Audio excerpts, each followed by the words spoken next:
ओम शांति। 9/12/23 की वाणी है। मीठे बच्चे, एक बाप के साथ सच्ची मोहब्बत हो तो बाप तुम्हें अपने साथ घर ले जाएंगे, सब पापों से मुक्त कर देंगे, स्वर्ग का मालिक बना देंगे। प्रश्न: अपने आप को खुशी में रखने के लिए कौन सी मुख्य धारणा चाहिए?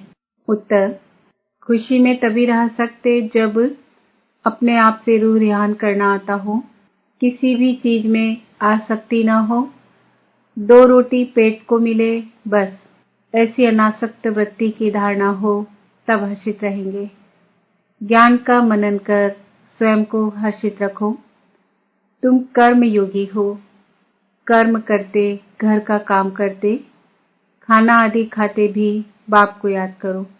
स्वदर्शन चक्र बुद्धि में घूमता रहे तो बहुत खुशी रहेगी। गीत: न वह हमसे जुदा होंगे, न उल्फत दिल से निकलेगी। ओम शांति। मीठे मीठे बच्चों ने गीत सुना। यह है बच्चों की व आत्माओं की अपने परम पिता परमात्मा के साथ रूहानी मोहब्बत। यह रूहानी मोहब्बत सिर्फ तुम ब्राह्मण बच्चों की ही होती है। तुम अपने को आत्मा निश्चय करते हो, परंतु जब कहते हैं कि आत्मा सो परमात्मा, तो आत्मा किसके साथ मोहब्बत रखे? मोहब्बत होती है बच्चों की बाप के साथ। बाप की मोहब्बत नहीं होती है। अभी तुम समझते हो हम आत्माएं अपने परम पिता परमात्मा के साथ मोहब्बत जोड़ रही है। यह मोहब्बत ही तुमको साथ ले जाती है। तुम रूहानी मोहब्बत बाप के साथ रखते हो तो तकलीफ भी सहन करनी पड़ती है। सारी दुनिया, घर के भांति आदि सब दुश्मन बन जाते हैं। बच्चों को समझाया है कि पतित पावनी गंगा नहीं है। मनुष्य पावन होने के ख्याल से गंगा व जमुना के तट पर हरिद्वार, काशी में जाकर बैठते हैं। मुख्य स्थान ये 2 है। कहते हैं, है पतित पावनी गंगा। अब वह गंगा तो सुनती ही नहीं। सुनने वाला एक पतित पावन बाप ही है। अभी तुम उस बाप के सन्मुख बैठे हो। बाप बतला रहे हैं तुम पावन कैसे बनोगे। पानी की गंगा थोड़ी ही कहती है मामेकम याद करने से तुम्हारे विकर्म विनाश होंगे। बाप कहते हैं, मैं प्रतिज्ञा करता हूँ, अगर तुम मुझ बाप को याद करेंगे तो तुम्हारे विकर्म विनाश होंगे। गारंटी देते हैं। गंगा तो गारंटी दे ना सके। जैसे मनुष्य रावण को वर्ष वर्ष चलाते आए हैं, परंतु रावण मरता ही नहीं है, वैसे गंगा में स्नान भी जन्म जन्मांतर करते आए हैं, परंतु पतित से पावन कोई बनते ही नहीं। फिर स्नान करने जाते रहते हैं। एक बार पावन बने तो फिर क्यों जाते हैं स्नान करने? कितने मेले लगते हैं। उनको कोई आत्मा परमात्मा का संगम नहीं कहेंगे। भक्ति मार्ग में भीड़ लगती है मेले पर। अभी तुम बाप के साथ बुद्धि योग लगाते हो। तुम जानते हो हम आत्माएं आशिक बनी है। आत्मा ही भगवान को याद करती है शरीर द्वारा। बाप कहते हैं, मैं भी इस शरीर द्वारा तुमको पढ़ा रहा हूँ, इसलिए हमेशा बाबा को याद करते रहो। बाबा कहने से स्वर्ग जरूर याद आएगा और अपना मुक्ति धाम घर भी याद आएगा। मुक्ति को निर्वाण धाम भी कहते हैं। यह है साकारी दुनिया। जब तक आत्माएं यहाँ न आए तो साकारी दुनिया कैसे बढ़े? आत्माएं निराकारी दुनिया से आती है। मनुष्य सृष्टि बढ़ती जाती है। कोई समझते हैं नेचुरल बढ़ती रहती है। तुम जानते हो आत्माएं यहाँ आती है, वृद्धि को पाती रहती है। बच्चों को मालूम हुआ है कि स्वीट होम शांति धाम है। शांति को बहुत लोग पसंद करते हैं। तुम जानते हो शांति धाम तो हमारा स्वीट गॉडफादरली होम है। भारतवासी विलायत से लौटते हैं तो कहते हैं हम अपने स्वीट होम भारत में जाते हैं। जहाँ जन्म लेते हैं वह देश प्यारा लगता है। कहते हैं हमको स्वीट होम में ले चलो। अच्छा समझो मर जाते हैं। आत्मा तो चली गई, फिर शरीर को यहाँ ले आकर खत्म करते हैं। समझते हैं भारत की मिट्टी भारत में ही जाए। नेहरू ने शरीर छोड़ा तो उनकी राख देखो कहाँ कहाँ ले गए, खेतों में गिराई। समझते हैं खेती अच्छी होगी, परंतु हर चीज को वह कितना भी मान दे, पुरानी तो जरूर होनी है। कितनी तकलीफ सहन कर रहे हैं, बाप का पता नहीं है। तुम बाप को जानकर बाप से वर्षा ले रहे हो तो दिल होती है मित्र संबंधियों आदि को भी स्वर्गवासी बनाए। किसको तुम कहो स्वर्गवासी बनो तो कहेंगे तुम मारना चाहते हो क्या? तुम बच्चे जानते हो श्रीमत पर हम श्रेष्ठ स्वर्गवासी बन रहे हैं। देही अभिमानी बनने में बड़ी मेहनत लगती है। घड़ी घड़ी देह अभिमान में आकर बाप को भूल जाते हो। अभी तुम सन्मुख बैठे हो, जानते हो हम अपने परमपिता परमात्मा पास आए हैं। बाबा कहते हैं आगे कभी मिले थे तो झट कहते हैं हाँ बाबा, 5000 वर्ष पहले। यह तुम्हारा गुप्त अक्षर है और कोई कॉपी कर न सके। भल श्री कृष्ण का वेश धारण कर लेते हैं, कहते हैं हम आए हैं स्वर्ग की स्थापना करने, परंतु यह बात की 5000 वर्ष पहले भी स्वर्ग स्थापन किया था, यह कह न सके। तुम ही कहते हो बाबा 5000 वर्ष पहले हम आपसे वर्षा लेने आए थे, आपने राजयोग सिखाया था। यह आत्मा कहती है इस शरीर द्वारा अपने को आत्मा निश्चय कर और बाप को याद करना है। इसमें सर्वव्यापी की तो बात ही नहीं। यह भी नहीं समझते हैं कि ब्रह्मा जरूर साकार में होना चाहिए, जिस द्वारा परम पिता परमात्मा सृष्टि रचते हैं। पतित पावन बाप आकर सो देवी देवता पावन बनाते हैं। बाप ही स्वर्ग का रचयिता है तो जरूर स्वर्ग में मनुष्य चाहिए। बाबा आकर तुम्हें स्वर्ग का द्वार बताते हैं। तुम कोशिश करते हो हम नरकवासी को स्वर्गवासी बनाएं। कोई बड़े आदमी को सीधा कहो तुम पतित नरकवासी हो तो कितना बिगड़ पड़ेंगे। अभी तुम जानते हो हम नरक से निकल स्वर्ग में जा रहे हैं। अभी हम संगमवासी हैं, हम आत्माएं अब जा रही हैं इस शरीर को छोड़ बाबा के साथ बाबा के घर। यह है तुम्हारी रूहानी यात्रा। बाबा की याद में रहना है। समझते हो यह शरीर जहां तक रहेगा वहां तक यात्रा चालू है। कर्म भी तो करना है। भल खाओ पियो खाना पकाओ। जितना समय मिले बाप को जरूर याद करना है। दफ्तर में बैठते हो, देखो फुर्सत है तो बाबा की याद में बैठ जाओ, बहुत कमाई है। ट्रेन में सफर करते हो, उस समय तो कोई काम नहीं रहता है, बैठे हुए बाबा को याद करते रहो। अभी हम बाबा के पास जाते हैं। बाबा परमधाम से हमको लेने आया है। अच्छा, शाम को घर का खाना आदि पकाते हो तो भी एक दो को याद दिलाओ।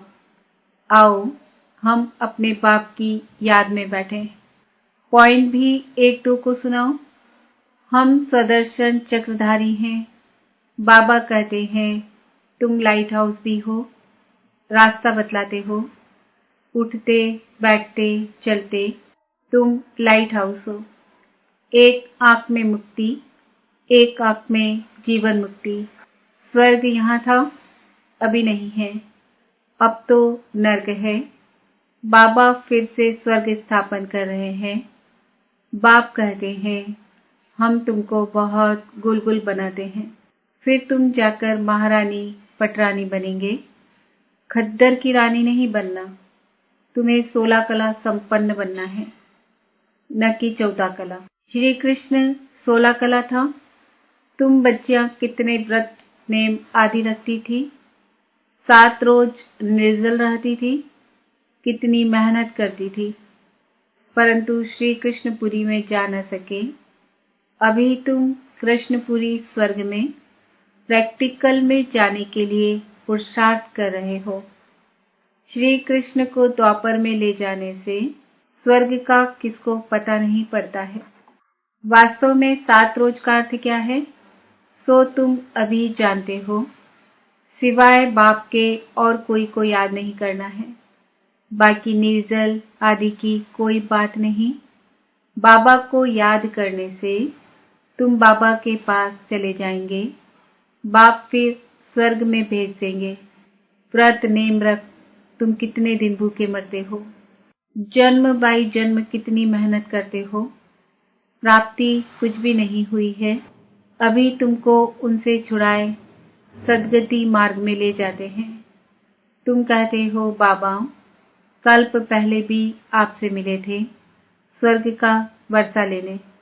बाप कहते हैं कदम कदम पर राय लेते रहो, सब हिसाब किताब पूछो, बाबा राय देते रहेंगे। भल तुम अपना धंधा धोरी आदि करते रहो, फिर भी बाबा राय देते रहेंगे। देखेंगे यह बहुत धंधे में घुस पड़े हैं तो राय देंगे क्यों इतना माथा मारते हो, कितना समय तुम जिएंगे।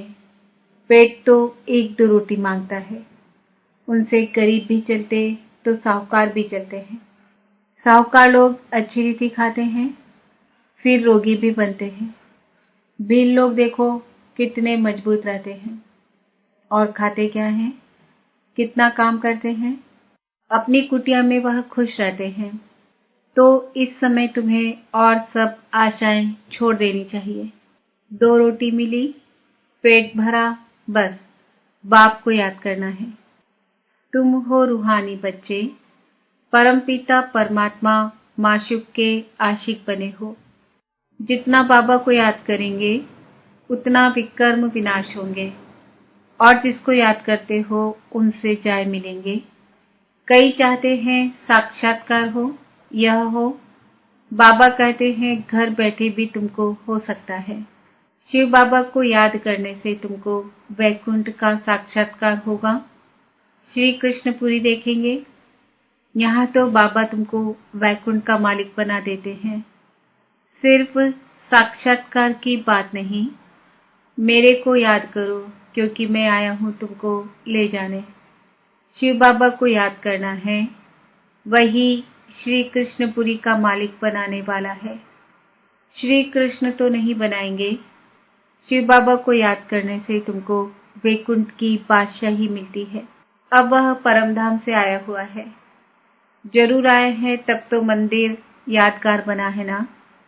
शिव का मंदिर है, शिव जयंती भी मनाते हैं ना, परंतु वह भारत में कैसे आते हैं यह किसको पता नहीं है। श्री कृष्ण के तन में तो नहीं आते। श्री कृष्ण होता ही है सतयुग में। शिव का बड़ा भारी मंदिर है, श्री कृष्ण का इतना बड़ा नहीं है। सोमनाथ का मंदिर कितना बड़ा है। श्री कृष्ण के मंदिर में राधे कृष्ण को बहुत गहने दिखाते हैं। शिव के मंदिर में कभी गहने नहीं देखेंगे। अब वह शिव बाबा तो बड़े महलों में रहता नहीं, रहता है श्री कृष्ण। बाबा कहते हैं मैं महलों में रहता ही नहीं हूँ, परंतु भक्ति मार्ग में कितना बड़ा आलीशान हीरे जवाहरों का मंदिर बनाया है। जिनको शिव बाबा द्वारा स्वर्ग का वर्षा मिला है, उन्होंने उनका मंदिर इतना ऊंच बनाया है। यादगार के लिए कितना बड़ा मंदिर बनाया है, तो वह खुद कितने न साहूकार होंगे। मंदिर बहुत अच्छा बनाते हैं। बॉम्बे में बाबूरी नाथ में शिव का मंदिर है। लक्ष्मी नारायण का माधव बाग में है। बाप कहते हैं हम तुमको स्वर्ग का मालिक बनाते हैं, तो भक्ति मार्ग में तुम कितना भारी मंदिर बनाते हो। और अभी देखो कैसे झोपड़ी में बैठा हूँ। तुम्हारा भी नाम वाला होना है। तुम जानते हो हमारा फिर मंदिर बनेगा। हमारे बाप शिव के भी बहुत मंदिर है, कमाल है। जिन्होंने सोमनाथ का मंदिर बनाया था वो कितने धनवान होंगे। अभी तो कितना गुप्त हूँ, कोई को पता नहीं। तुम जान गए हो, फिर कैसे शिव बाबा का मंदिर बनाना पड़ेगा। भक्ति मार्ग में आएंगे। मम्मा बाबा जो पहले नंबर में पूज्य बनते हैं, वैकुंठ के मालिक बनते हैं। फिर पहले पहले पुजारी बन, मंदिर भी उनको ही बनाना है। तो दिल में कहेंगे ना, हम ही पुजारी बन मंदिर बनाएंगे। ऐसी ऐसी बातों में रमण करने से फिर यह पुरानी दुनिया भूल जाएगी। आपस में भी ऐसी ऐसी बातें करनी चाहिए तो तुमको खुशी बहुत रहेगी। अपने से रूह रिहान करो। सुप्रीम रूह बैठ तुम्हारी रूह को रिझाते हैं, इस ज्ञान से हर्षित बनाते हैं। तुम कहते हो हम कल्प बाद फिर से आए हैं, अनेक बार बाप से मिले हैं, वर्षा पाया है। ऐसे ऐसे आपस में बातें करनी चाहिए। फिर तुम कर्मयोगी भी हो। भल घर में खाना आदि पकाओ, खुशी रहेगी। तुम 84 जन्मों की हिस्ट्री ज्योग्राफी को जानते हो। हम अभी ब्राह्मण बने हैं, फिर देवता बन राज्य करेंगे। पुजारी से पूज्य बनेंगे, फिर महल आदि बनाएंगे। अपनी ही हिस्ट्री ज्योग्राफी सुनाते रहो। हमारी हिस्ट्री ज्योग्राफी चक्र कैसे लगाती है, इसको ही स्वदर्शन चक्रधारी कहा जाता है। तुम तीनों लोगों को जानने वाले हो। ज्ञान का नेत्र तुम्हारा खुला है। यह चक्र याद करने से तुमको बड़ी खुशी रहनी चाहिए। बाप को भी खुशी रहती है। अभी तुम सेवा में उपस्थित हो। तुम सेवाधारियों के मंदिर फिर बाद में भक्ति मार्ग में बनेंगे। अभी मैं तुम बच्चों की सर्विस में आया हूँ। तुमको स्वर्ग का पूरा वर्षा देने आया हूँ। जितना जो पुरुषार्थ करेंगे उस अनुसार स्वर्ग के मालिक बनेंगे। अच्छा, मीठे मीठे सिक्किल दे बच्चों प्रति माता पिता बाप दादा का याद प्यार और गुड मॉर्निंग। रूहानी बाप की रूहानी बच्चों को नमस्ते। हम रूहानी बच्चों की रूहानी माता पिता बाप दादा को याद प्यार गुड मॉर्निंग नमस्ते ओम शांति। धारणा के लिए मुख्य सार, चलते फिरते लाइट हाउस बन सभी को रास्ता बताना है। सब आशाएं छोड़ एक बाप की याद में रहना है। बाप से राय लेते रहना है। ज्ञान की बातों में ही रमण करना है। अपने आप से बातें करनी है। स्वदर्शन चक्र फिराते सदा हर्षित रहना है। वरदान, योग की धूप में आंसुओं की टंकी को सुखाकर रोना प्रूफ बनने वाले सुख स्वरूप भव। कई बच्चे कहते हैं कि फलाना दुख देता है इसलिए रोना आता है, लेकिन वह देते हैं, आप लेते क्यों हो? उनका काम है देना, आप लो ही नहीं। परमात्मा के बच्चे कभी रो नहीं सकते। रोना बंद। न आंखों का रोना, न मन का रोना। जहां खुशी होगी वहां रोना नहीं होगा। खुशी व प्यार के आंसू को रोना नहीं कहा जाता। तो योग की धूप में आंसुओं की टंकी को सुखा दो। विघ्नों को खेल समझो तो सुख स्वरूप बन जाएंगे। स्लोगन, साक्षी रहकर पाठ बजाने का अभ्यास हो तो टेंशन से परे स्वतः अटेंशन में रहेंगे। आज का